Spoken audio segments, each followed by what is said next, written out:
Samsung গ্যালাক্সির S26 সিরিজে এবার আসতে যাচ্ছে নতুন একটি ফোন।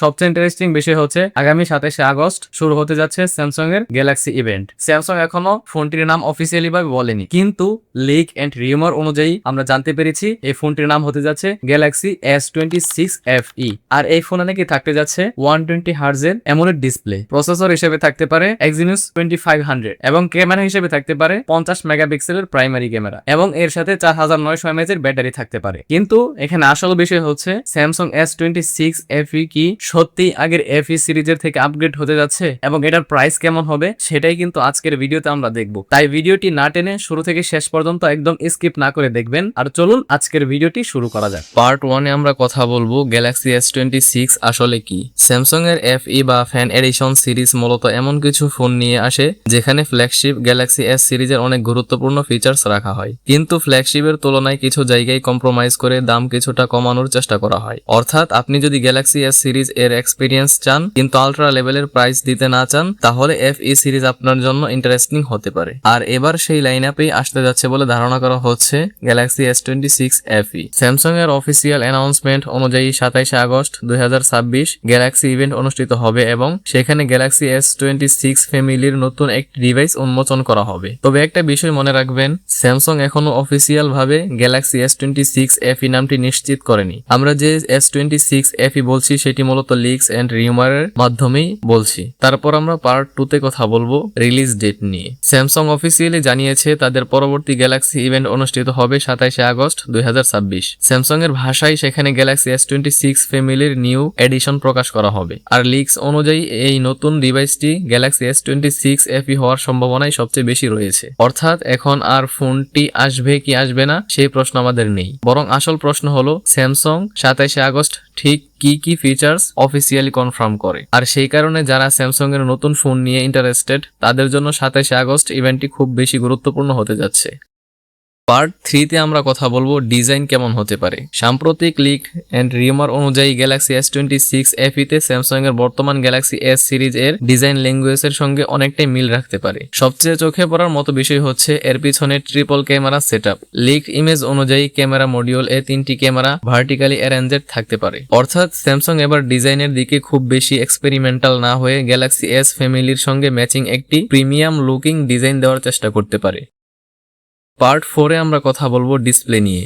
লিক এন্ড রিউমার অনুযায়ী গ্যালাক্সি S26 FE তে থাকতে পারে একটি বড় 6.7 inch full HD plus display. আর সবচেয়ে ভালো বিষয় হচ্ছে এতে 120 হার্জ রিফ্রেশ রেট থাকার কথা বলা হচ্ছে। অর্থাৎ স্ক্রলিং, অ্যানিমেশন এবং সাপোর্টেড গেমিং এর ক্ষেত্রে ডিসপ্লে অনেক বেশি স্মুথ ফিল করতে পারে। কিছু রিপোর্টে ডাইনামিক অ্যামোলেড 2x প্যানেল এবং প্রায় 1900 নিটস পিক ব্রাইটনেস এর কথাও বলা হয়েছে। তবে এগুলো এখনো অফিসিয়াল স্যামসাং স্পেসিফিকেশন নয়। আর স্যামসাং এর অ্যামোলেড ডিসপ্লে এর রেপুটেশন তো আমরা সবাই জানি। তাই যদি এই স্পেসিফিকেশন সত্যি হয় তাহলে মাল্টিমিডিয়া কনজাম্পশন, ইউটিউব ওয়াচিং এবং গেমিং এর জন্য ডিসপ্লেটি বেশ ভালো হতে পারে।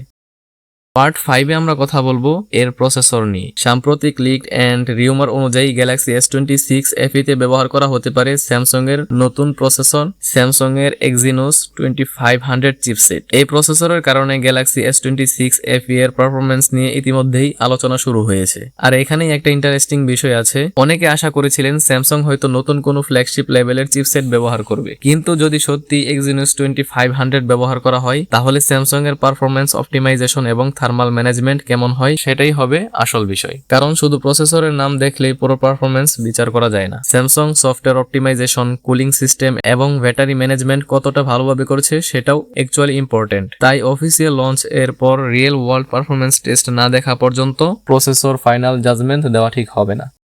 পার্ট 6 এ আমরা কথা বলবো র্যাম এন্ড স্টোরেজ নিয়ে। বর্তমান লিক এন্ড রিউমার অনুযায়ী গ্যালাক্সি S26 FE তে 8GB র্যাম এবং 128GB অথবা 256GB স্টোরেজ অপশন থাকতে পারে। তবে এখানে একটা বিষয় মাথায় রাখবেন, এগুলো লিকড স্পেসিফিকেশনস, অফিসিয়াল কোনো তথ্য থেকে আমরা এটা কালেক্ট করি নাই। বিভিন্ন লিক এন্ড রিউমার থেকে এটা কালেক্ট করা হয়েছে। পার্ট 7 আমরা কথা বলবো ক্যামেরা নিয়ে। সাম্প্রতিক লিক এন্ড রিউমার অনুযায়ী গ্যালাক্সি S26 FE তে থাকতে পারে 50 মেগাপিক্সেলের প্রাইমারি ক্যামেরা, 12 মেগাপিক্সেলের আলট্রা ওয়াইড ক্যামেরা এন্ড 8 মেগাপিক্সেলের টেলিফোটো ক্যামেরা। এবং টেলিফোটো ক্যামেরাতে 3x অপটিক্যাল জুম থাকার কথা বলা হচ্ছে। সামনে থাকতে পারে 12 মেগাপিক্সেলের সেলফি ক্যামেরা। আর এখানে টেলিফোটো ক্যামেরা থাকাটা কিন্তু ইন্টারেস্টিং, কারণ একটি FE ফোনে ডেডিকেটেড টেলিফোটো ক্যামেরা থাকলে পোর্ট্রেট ফটোগ্রাফি এবং দূরের সাবজেক্ট ক্যাপচার করার ক্ষেত্রে এটি বেশ ইউজফুল হতে পারে। তবে মেগাপিক্সেল দেখে ক্যামেরা কোয়ালিটি বিচার করা যাবে না। Real world image processing, HDR, night photography এবং ভিডিও স্টেবিলাইজেশন এসবই লঞ্চ এর পর টেস্ট করতে হবে। পার্ট 8 এ আমরা কথা বলবো এর ব্যাটারি নিয়ে। গ্যালাক্সি S26 FE তে 4900 mAh অথবা 5000 mAh এর ব্যাটারি থাকার কথা একাধিক লিক এন্ড রিউমার্স উঠে এসেছে। সঙ্গে থাকতে পারে 45 ওয়াট ফাস্ট চার্জার। পার্ট 9 এ আমরা কথা বলবো IP রেটিং এন্ড ডিউরেবিলিটি নিয়ে। লিকড এন্ড রিউমার অনুযায়ী গ্যালাক্সি S26 FE তে IP68 dust and water resistance থাকতে পারে। অর্থাৎ ডিউরেবিলিটি এর দিক থেকেও স্যামসাং এটিকে প্রিমিয়াম ক্যাটাগরির কাছাকাছি রাখার চেষ্টা করছে বলে মনে হচ্ছে। পার্ট 10 এ আমরা কথা বলবো সফটওয়্যার এবং AI ফিচার্স নিয়ে। গ্যালাক্সি S26 FE তে Android 17 এবং স্যামসাং এর One UI 9 থাকার কথা লিক হয়েছে। আর স্যামসাং যেহেতু বর্তমানে AI ফিচার্স এর দিকে অনেক বেশি ফোকাস করছে, তাই গ্যালাক্সি S26 FE তেও AI বেসড ফিচার্স গুরুত্বপূর্ণ ভূমিকা রাখতে পারে। কিছু লিক ইনফরমেশনে ক্যামেরা এবং ভিডিও রিলেটেড ফিচার্স এর কথা উঠে এসেছে। তবে এখানে একটা বিষয় পরিষ্কার, স্যামসাং অফিসিয়াল ভাবে কোন কোন AI ফিচার্স দেবে সেটি লঞ্চ ইভেন্টেই সবচেয়ে বেশি ভালোভাবে জানা যাবে। পার্ট 11 এ আমরা কথা বলবো এর প্রাইসিং নিয়ে। এই মুহূর্তে স্যামসাং অফিসিয়াল প্রাইস ঘোষণা করেনি, তবে বিভিন্ন রিপোর্ট এবং ইউরোপিয়ান প্রাইস লিকে প্রায় 799 স্টার্টিং প্রাইসের কথা বলা হয়েছে। অর্থাৎ প্রাইস নিয়ে এখনো ভালোভাবে আমরা ক্লিয়ার হতে পারিনি। আর সত্যি বলতে এই ফোনের সাকসেস তখনই হবে যখন এই ফোনের প্রাইসটা একটু কম থাকবে, কনজিউমারদের হাতের নাগালে থাকবে। কারণ স্যামসাং যদি FE ফোনের দাম অনেক বেশি করে দেয়, তাহলে একজন বায়ার হয়তো কিছু এক্সট্রা টাকা দিয়ে রেগুলার গ্যালাক্সি S সিরিজের ডিসকাউন্টেড মডেল নেওয়ার কথাটাই ভাবতে পারেন। অন্যদিকে দাম যদি কম্পিটিটিভ রাখা হয়, তাহলে গ্যালাক্সি S26 FE খুবই ইন্টারেস্টিং অপশন হয়ে উঠতে পারে। পার্ট 12 এ আমরা কথা বলবো গ্যালাক্সি S26 FE কি কেনার মতো হবে কিনা। আমার মতে এখন এই ফাইনাল ভার্ডিক্ট দেওয়া ঠিক হবে না, কারণ তিনটি বিষয় আমাদের মাথায় রাখতে হবে। প্রথমত অফিসিয়াল প্রাইস, স্যামসাং দাম কত রাখছে, এটাই সবচেয়ে গুরুত্বপূর্ণ। দ্বিতীয়ত হচ্ছে Exynos 2500 এর রিয়েল পারফরমেন্স, গেমিং, হিটিং এবং ব্যাটারি ব্যাকআপ কেমন হয়। তৃতীয়ত হচ্ছে ক্যামেরা কোয়ালিটি। 50 মেগাপিক্সেলের ক্যামেরা থাকলেই হবে না, স্যামসাং এর ইমেজ প্রসেসিং কতটা ভালো হয় সেটাও দেখতে হবে। যদি স্যামসাং কম্পিটিটিভ প্রাইসের সঙ্গে ভালো display, IP68, long software support এবং ভালো পারফরমেন্স দিতে পারে, তাহলে গ্যালাক্সি S26 FE অবশ্যই একটি ইন্টারেস্টিং স্মার্টফোন হতে পারে। সর্বশেষ যেটা নিয়ে আলোচনা করব সেটা হচ্ছে আমার প্রেডিকশন। গ্যালাক্সি S26 FE এর সবচেয়ে বড় স্ট্রেংথ হতে পারে এর ব্যালেন্সড প্যাকেজ। মানে এমন নয় যে এটি সব ক্যাটাগরিতে সেরা হবে, কিন্তু ডিসপ্লে, ক্যামেরা, সফটওয়্যার, ডিউরেবিলিটি এবং স্যামসাং ইকোসিস্টেম সবকিছু মিলিয়ে একটি ব্যালেন্সড এক্সপিরিয়েন্স দেওয়ার চেষ্টা করতে পারে। অন্যদিকে সবচেয়ে বড় কনসার্ন হতে পারে প্রাইস এবং প্রসেসর চয়েস। যদি দাম বেশি হয়, তাহলে